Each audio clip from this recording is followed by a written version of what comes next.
அனைவருக்கும் வணக்கம். இந்த காணொளியில் நம்மளுடைய ப்ரெசன்டேஷனுக்கு எப்படி அனிமேஷன் சேர்ப்பது அப்படின்னு பார்க்க போகிறோம். இந்த அனிமேஷன் நம்மளுடைய ப்ரெசன்டேஷனில் முக்கிய பங்கு வகிக்குது. ஏன் அப்படின்னு பார்த்தீங்கன்னா, ஒவ்வொரு ஸ்லைடையும் அது சுவாரஸ்யமாகவும் நம்மளை ஈர்க்கக்கூடியதாகவும் மாற்றுறதுக்கு அந்த அனிமேஷனுங்கிற ஆப்ஷன் தான் ரொம்ப உதவிகரமாக இருக்குது. இந்த அனிமேஷனை நாம் வாக்கியத்திற்கோ அல்லது படத்திற்கோ அல்லது வடிவத்திற்கோ நாம் கொடுக்கலாம். மாணவர்களே, இப்படிப்பட்ட வசதிகளை கொண்ட அனிமேஷனை நம்மளுடைய ஸ்லைடுக்கு எப்படி கொடுக்கலான்னு பார்ப்போமா?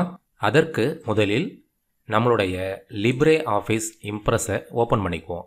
இப்போ நமக்கு தேவையான லிப்ரே ஆஃபீஸ் இம்ப்ரெஸ் ஓப்பன் ஆகிடுச்சு. இப்போ நம்ம ஒரு பிளாங்க் ஸ்லைடு ஒன்று ஓப்பன் பண்ணிக்குவோம். அதுக்கு ஸ்லைடு போங்க. ஸ்லைடு போயிட்டு லே அவுட்டில் பிளாங்க் ஸ்லைடு அப்படிங்கிறத கிளிக் பண்ணுங்கள். அடுத்து நாம் நம்மளுடைய அனிமேஷன் கொடுக்கறதுக்காக ஒரு வேர்டு ஒன்று டைப் பண்ணுவோம். அதுக்கு இன்சர்ட் போங்க. இன்சர்ட்டில் டெக்ஸ்ட் பாக்ஸை கிளிக் பண்ணிக்கங்க. கிளிக் பண்ணிவிட்டு ஸ்லைடில் கிளிக் பண்ணிவிட்டு டிஎன் ஸ்பார்க் அப்படிங்கிற ஒரு வேர்டு ஒன்று டைப் பண்ணுறேன். இப்போ இந்த வேர்டுக்கு தான் நாம் அனிமேஷன் கொடுக்க போகிறோம். அதற்கு முன்னாடி நாம் அனிமேஷனோட வகைகள் பற்றி நாம் தெரிஞ்சுக்கணும். அதற்காக நம்ம டைப் பண்ண அந்த டெக்ஸ்ட் பாக்ஸை கிளிக் பண்ணிக்குவோம். அடுத்து சைட் பார் செட்டிங்ஸில் அனிமேஷனை கிளிக் செய்வோம். அனிமேஷன் பகுதியை ஓப்பன் செய்தவுடன் அங்கே எஃபெக்ட்டுங்கிற அந்த பகுதிக்கு வாங்க. அதில் ப்ளஸ் ஆட் அப்படிங்கிற ஒரு பட்டன் இருக்குது. இந்த ஆட் ப்ளஸ் பட்டன் எப்போ எனேபிளாக இருக்கும் அப்படின்னு பார்த்தீங்கன்னா, நம்ம ஸ்லைடில் உள்ள வாக்கியமோ அல்லது வடிவமோ அல்லது படமோ இவற்றை தேர்ந்தெடுத்தால் மட்டும்தான் அந்த ப்ளஸ் ஆட் அப்படிங்கிற பட்டன் எனேபிளாக இருக்கும். இங்கே நான் இந்த டிஎன் ஸ்பார்க் அப்படிங்கிற வேர்டு இருக்கிற டெக்ஸ்ட் பாக்ஸை நான் தேர்ந்தெடுத்திருக்கிறனால இந்த ப்ளஸ் ஆட் அப்படிங்கிற பட்டன் எனேபிளாக இருக்கிறத நீங்கள் கவனிக்கலாம். இப்போ இந்த கேட்டகரி பகுதியில் உள்ள ட்ராப் டவுன் மெனுவில் என்ட்ரன்ஸ், எம்பசிஸ், எக்ஸிட், மோஷன் பாத், மிஸ்க் எஃபெக்ட் என்ற பிரிவுகள் தோன்றுவதை நீங்கள் காணலாம். இங்கு என்ட்ரன்ஸ் என்பது நமது ஸ்லைடில் நாம் உருவாக்கிய வாக்கியம் அல்லது படம் அல்லது வடிவம் இவற்றை திரையில் தோன்றுவதற்கு பயன்படுத்தப்படுகிறது. அடுத்து எம்பசிஸ். எம்பசிஸ் என்பது திரையில் ஏற்கனவே தோன்றிய ஒரு வாக்கியத்திற்கோ அல்லது படத்திற்கோ அல்லது வடிவத்திற்கோ கூடுதலான ஒரு அனிமேஷனை சேர்க்க இது பயன்படுகிறது. எக்ஸிட். எக்ஸிட் என்பது திரையில் தோன்றிய ஒரு வாக்கியம் அல்லது படம் அல்லது வடிவம் இவற்றை மறையச் செய்ய பயன்படுகிறது. மோஷன் பாத். ஒரு வாக்கியத்தையோ அல்லது படத்தையோ அல்லது வடிவத்தையோ ஓரிடத்திலிருந்து நாம் விரும்பிய இடத்திற்கு கொண்டு செல்வதற்கு இந்த மோஷன் பாத் பயன்படுகிறது. கேட்டகரியில் உள்ள ஒவ்வொரு பிரிவுக்குமான எஃபெக்ட், அதாவது அதனுடைய விளைவுகள் இந்த பகுதியில் தோன்றுவதை காணலாம். நான் இப்போ அடுத்து எம்பசிஸ் தேர்ந்தெடுக்கிறேன். பார்த்தீங்கன்னா அதோட விளைவுகள் மாறி இருப்பதை நீங்கள் பார்க்கலாம். அடுத்தது எக்ஸிட்டு. அதோட எஃபெக்ட் பார்த்தீங்கன்னா கீழே தோன்றுவதையும் கவனிக்கலாம். அடுத்தது ஸ்டார்ட். இந்த ஸ்டார்ட் அப்படிங்கிற ட்ராப் டவுனை கிளிக் பண்ணோம்னா அதில் on click, with previous, after previous அப்படின்னு 3 பிரிவுகள் இருக்கும். ஆன் கிளிக் அப்படிங்கிறது நாம் மவுஸை கிளிக் பண்ணும்போது அந்த அனிமேஷன் செயல்படும். வித் ப்ரீவியஸ் அப்படிங்கும்போது ஏற்கனவே உள்ள அனிமேஷனோட சேர்ந்து அடுத்த அனிமேஷனும் செயல்படும். அடுத்து ஆஃப்டர் ப்ரீவியஸ். ஏற்கனவே உள்ள ஒரு அனிமேஷன் முடிஞ்சதுக்கு அப்புறமேல அதுக்கு அடுத்த அனிமேஷன் செயல்படும். அடுத்தது ஸ்டார்ட்டுக்கு அப்புறமேல டைரக்ஷன். இந்த டைரக்ஷன் அப்படின்னு என்னன்னு பார்த்தீங்கன்னா, அதாவது பார்த்தீங்கன்னா from right, from left, from bottom, from top. இப்போ நம்மளுடைய அனிமேஷன் எந்த திசையிலேருந்து வரணும் அப்படிங்கிறத டைரக்ஷன் குறிக்கிது. அடுத்தது டியூரேஷன். டியூரேஷனுங்கும்போது இதில் நேரத்தை கம்மியாக வைக்கும்போது அந்த அனிமேஷன் வேகமாக செயல்படும், டக்குன்னு உடனே நடந்துடும். அதே நேரத்தை அதிகப்படுத்தும் போது அந்த அனிமேஷன் மெதுவாக ஸ்லோவாக செயல்படும். அடுத்தது டிலே. டிலே வந்து நாம் எப்போ யூஸ் பண்ணலாம் அப்படின்னு பார்த்தீங்கன்னா, ஏற்கனவே ஒரு அனிமேஷன் கொடுத்துருக்கோன்னு வச்சிங்களேன், அடுத்த அனிமேஷன் அதாவது ஆஃப்டர் ப்ரீவியஸுக்கு இது ரொம்ப யூஸ்ஃபுல்லாக இருக்கும். அதாவது ஸ்டார்ட்டில் வந்து ஆஃப்டர் ப்ரீவியஸ்னு ஒன்று பார்த்தோம் பார்த்தீங்களா, அந்த ஆஃப்டர் ப்ரீவியஸை செலக்ட் பண்ணும்போது டிலேங்கிறது வந்து ஏற்கனவே உள்ள ஒரு அனிமேஷனுக்கு அது முடிஞ்சதுக்கு அப்புறமேல அடுத்த அனிமேஷன் தாமதமாக செயல்படுறதுக்கு இதில் வந்து நம்ம நேரத்தை தேர்ந்தெடுக்கணும். கீழே ப்ளே பட்டன். இந்த ப்ளே பட்டன் எதுக்காக அப்படின்னு பார்த்தீங்கன்னா, நாம் கொடுத்த அந்த அனிமேஷனை ப்ரிவ்யூ பார்க்குறதுக்கு இந்த ப்ளே பட்டன் நம்ம கிளிக் பண்ணி பார்க்கலாம். அடுத்தது மேலே பாருங்கள், ஃபஸ்ட்டு எடுத்தோன்னே அந்த அனிமேஷன் அப்படிங்கிற பகுதியை விட்டுட்டு தான் நான் அடுத்தது எஃபெக்ட்டுங்கிறத பற்றி நான் உங்களுக்கு சொல்லியிருப்பேன். இந்த அனிமேஷன் பகுதி எதை குறிக்குது அப்படின்னு பார்த்தீங்கன்னா, நாம் அனிமேஷன் கொடுக்கும்போது அனிமேஷன் கொடுக்கப்பட்ட அந்த வாக்கியமோ இல்லை படமோ அல்லது வடிவமோ அதை வந்து இங்கே வந்து எதுக்கு எந்தெந்த அனிமேஷன் கொடுத்துருக்குறோம் அப்படிங்கிற அந்த வரிசை இங்கே காட்டப்படும். இப்போ அடுத்து நாம் ஒன்று தெரிஞ்சுக்குவோம். இந்த டிஎன் ஸ்பார்க் அப்படிங்கிற வேர்டுக்கு நான் ஏற்கனவே ஒரு அனிமேஷன் கொடுத்துருக்குறேன். இப்போ அடுத்து நாம் இதே வேர்டுக்கு ரெண்டாவதாக ஒரு அனிமேஷனும் நம்மளால் சேர்க்க முடியும். அதற்கு நாம் மீண்டும் அதே வார்த்தையை தேர்ந்தெடுத்து அனிமேஷன் பகுதியில் ஆட் ப்ளஸ் கொடுக்கணும். இப்போ மேலே இருக்கிற அந்த அனிமேஷன் லிஸ்ட்டில் பார்த்தீங்கன்னா 2 தடவை உங்களுக்கு டிஎன் ஸ்பார்க்னு 2 தடவை அதே வேர்டை காட்டும். ஏன்னா நாம் அந்த வேர்டுக்கு 2 அனிமேஷன் கொடுத்துருக்குறோம் அப்படின்னு அங்கே லிஸ்ட் அவுட் ஆகிருக்கும். இப்போ அடுத்தது நாம் கேட்டகரியில் நான் எம்பசிஸ் அப்படின்னு ஒன்று செலக்ட் பண்ணிவிட்டு ஸ்பின் அப்படின்னு ஒரு எஃபெக்ட் கொடுக்குறேன். இதில் பார்த்தீங்கன்னா என்ட்ரன்ஸ் அப்படிங்கிற ஒரு கேட்டகரியில் அனிமேஷன் கொடுத்துருக்குறேன். அதே வேர்டுக்கு எம்பசிஸ் அப்படிங்கிற ஒரு கேட்டகரியில் அனிமேஷன் கொடுத்துருக்குறேன்.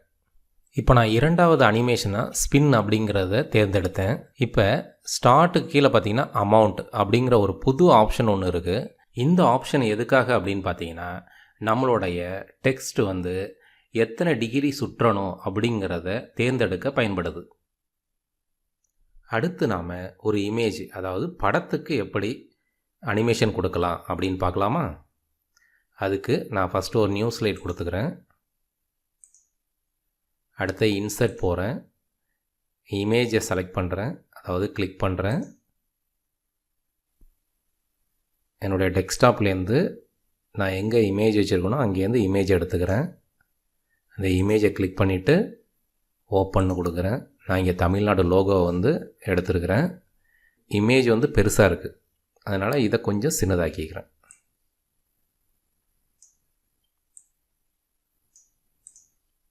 அடுத்து சைட் பார் செட்டிங்ஸில் போயிட்டு அனிமேஷன் எடுத்துக்கிறேன்.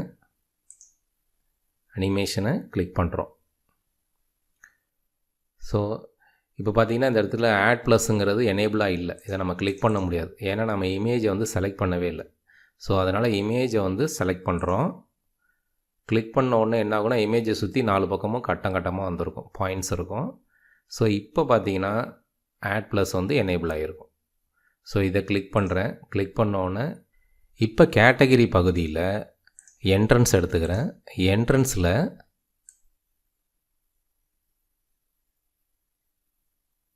இந்த பின் வீல் அப்படிங்கிறத செலக்ட் பண்ணுறேன். இப்போ இதோட வேகத்தை கொஞ்சம் டியூரேஷனை அதிகப்படுத்துகிறேன், ஏன்னா அப்போ தான் அது கொஞ்சம் ஸ்லோவாக நமக்கு வந்து அப்பியர் ஆகும்.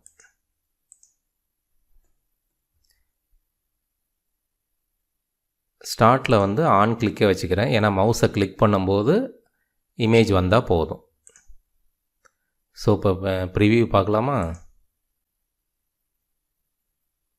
ஸோ ஒருவேளை ப்ரிவியூவில் உங்களுக்கு சரியாக உங்களால் பார்க்க முடியல அப்படின்னா ஸ்லைட் ஷோ போயிட்டு ஸ்டார்ட் ஃப்ரம் கரண்ட் ஸ்லைட் அதை கிளிக் பண்ணுங்கள். கிளிக் பண்ணிட்டு நம்ம மவுஸை ஒரு தடவை கிளிக் பண்ணால் தான் என்ன ஆகும், அனிமேஷன் ஸ்டார்ட் ஆகும். ஸோ இப்போ நாம் அந்த இமேஜுக்கு அனிமேஷன் கொடுத்தாச்சு. இப்போ அடுத்தது ஒரு வடிவத்துக்கு, அதாவது ஷேப்ஸுக்கு ஒரு அனிமேஷன் கொடுத்து பார்ப்போம்.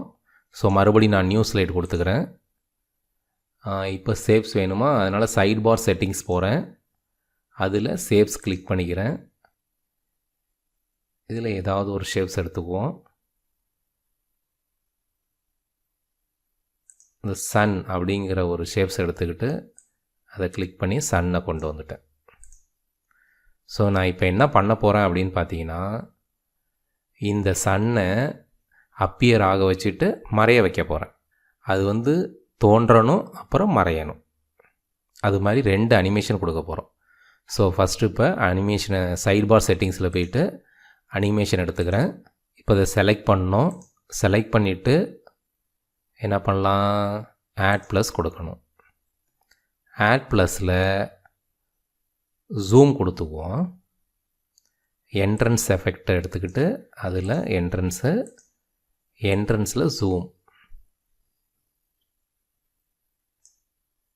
ஜூம் கொடுக்குறேன். இப்போ சன் வந்துருச்சு.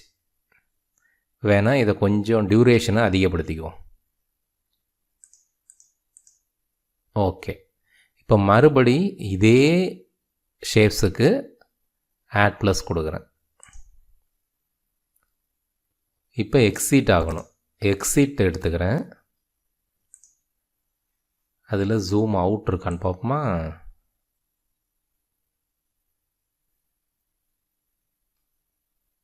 இந்த இருக்குது. ஜூம் எடுத்துக்கிறேன்.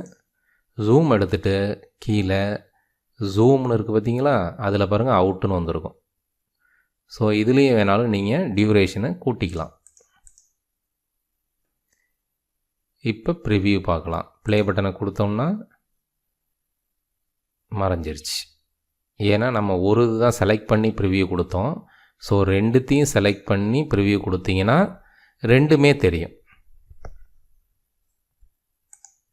ஸோ இப்போ இங்கே நான் 2த்தையும் செலக்ட் பண்ணியிருக்கிறேன். இப்போ ப்ரிவ்யூ கொடுத்தோம்னா சன் அப்பியர் ஆகும், சன் மறையும். எப்படி? இப்போ அடுத்தது மோஷன் பார்த்து கொடுப்போம். அதுக்கு நான் நியூ ஸ்லைட் கொடுக்குறேன். ஸோ இதுக்காக நான் என்னென்னா ஒரு பறக்கிற பட்டர்ஃப்ளையை இமேஜ் எடுத்துருக்கிறேன். அதாவது சிஃப் இமேஜ் அப்படின்னு சொல்லுவாங்க.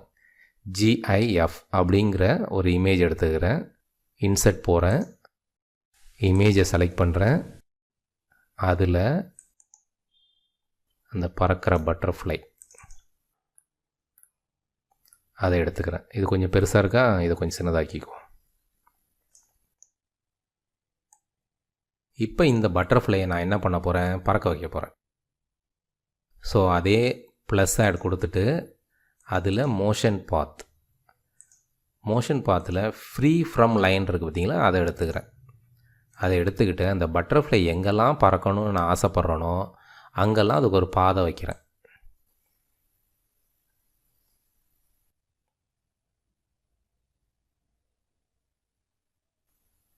அப்படியே வெளில போயிடுச்சு. இதுக்கு டியூரேஷனை கொஞ்சம் அதிகப்படுத்திக்குவோம். அப்போ தான் கொஞ்சம் ஸ்லோவாக பறக்கும், இல்லைனா வேகமாக பறந்து போயிடும். இப்போ ஸ்லைட் ஷோ கொடுத்து பார்ப்போமா. ஸ்லைட் ஷோ போயிட்டு ஸ்டார்ட் ஃப்ரம் கரண்ட் ஸ்லைட் கொடுங்க. கொடுத்துட்டு மவுஸால் ஒரு கிளிக் பண்ணுங்கள். பட்டர்ஃப்ளை இப்போ அழகாக பறக்கும். மாணவர்களே, இதுவரை நாம் அனிமேஷன் பற்றிய அனைத்து தகவல்களையும் தெரிந்து கொண்டோம். இந்த தகவல்களை கொண்டு நாம் நம்மளுடைய முப்பரிமாண வடிவ ப்ரெசன்டேஷனுக்கு அனிமேஷன் சேர்த்து பார்ப்போமா. ஃபஸ்ட்டு ஸ்லைடில் இருக்கிறது தலைப்பு. அந்த தலைப்பு 2மே அப்பியர் ஆகிற மாதிரி அனிமேஷன் கொடுப்போம். ஸோ சைட் பார் செட்டிங்ஸில் போய்ட்டு அனிமேஷன் எடுத்துக்கிறேன். டெக்ஸ்ட்டை செலக்ட் பண்ணியிருக்கிறேன். ஆட் ப்ளஸ் கொடுக்குறேன். ஆட் ப்ளஸில் ஃப்ளை இன் அப்படிங்கிற ஒரு ஆப்ஷன் கொடுக்குறேன். ஸோ இது ஃப்ரம் பாட்டம்லேருந்து இந்த தலைப்பு வர மாதிரி கொடுத்துருக்குறேன். டியூரேஷன் கொஞ்சம் அதிகப்படுத்திக்கிறேன். அதே மாதிரி முப்பரிமாண வடிவம் தமிழில் இருக்கிற டைட்டிலுக்கு ஆட் ப்ளஸ் கொடுக்குறேன். அதுக்கும் ஃப்ளைன்னு கொடுத்துட்றேன். ஸோ இதுக்கும் டியூரேஷனை அதிகப்படுத்திக்கிறேன். அதே போல் அடுத்தது முப்பரிமாண வடிவம் வரையறை, அந்த தலைப்பு இருக்கா, அதை செலக்ட் பண்ணிக்கிறேன். செலக்ட் பண்ணிவிட்டு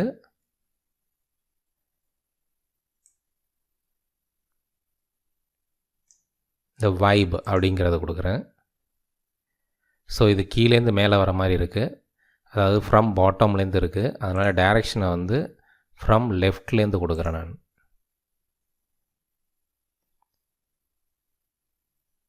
அதே போல் அடுத்தது இங்கிலீஷ் டைட்டிலுக்கும் அதே கொடுத்துக்கிறேன். ஸோ என்ட்ரன்ஸில் வைப், அடுத்தது டைரக்ஷன் வந்து ஃப்ரம் லெஃப்ட், அடுத்து அந்த தமிழ் வரையறைக்கு அனிமேஷன் கொடுக்குறேன். அதுவும் அதே என்ட்ரன்ஸில்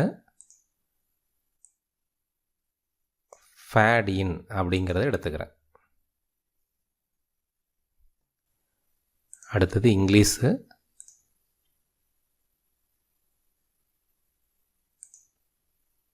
அதுக்கும் என்ட்ரன்ஸில் ஃபேட் இன்னே கொடுக்குறேன்.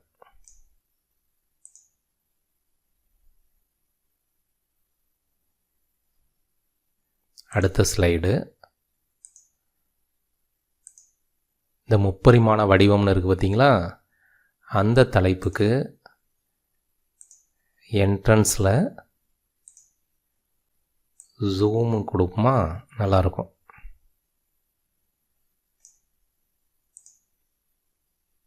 ஜூம் கொடுக்குறேன். அதே அடுத்தது இங்கிலீஷ் டைட்டிலுக்கு அதே ஜூமே கொடுத்துக்கிறேன் என்ட்ரன்ஸில்.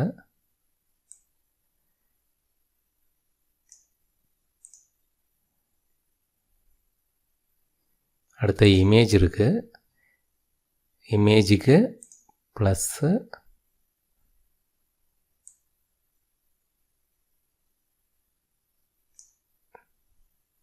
பவுன்ஸ் கொடுத்து பார்ப்போம் எப்படி இருக்குன்னு பாருங்கள். அடுத்ததுக்கும் அதே கொடுத்துட்றேன், பவுன்ஸே கொடுக்குறேன்.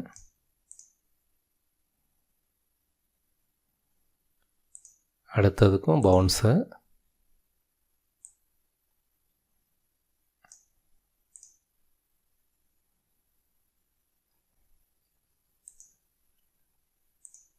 அடுத்தது தலைப்பு, தலைப்புக்கு அப்பியர் கொடுத்து பார்ப்போமா. ஃபஸ்ட் எடுத்தோன்னா அப்பியர்னு இருக்கு பாருங்கள், அது கொடுக்குறேன். அடுத்தது English title plus add appear.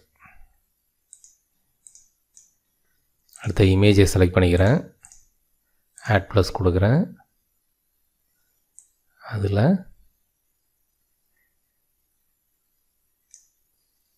Spiral.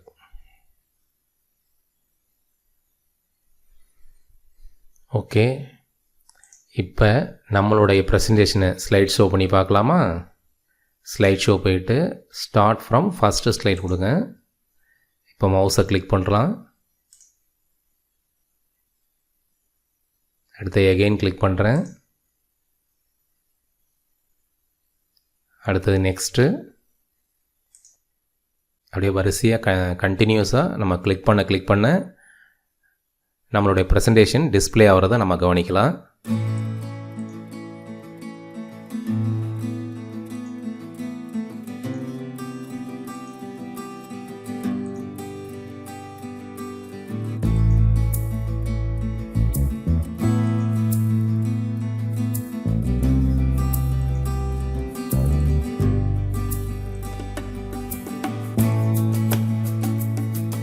என்ன மாணவர்களே, இப்போ நீங்களும் ஒரு ப்ரெசன்டேஷன் தயாரித்து அதுக்கு அனிமேஷன் கொடுத்து உங்களுடைய கருத்துக்களை உங்கள் ஆசிரியரிடமும் நண்பர்களிடமும் பகிர்ந்து கொள்ளுங்கள். நன்றி.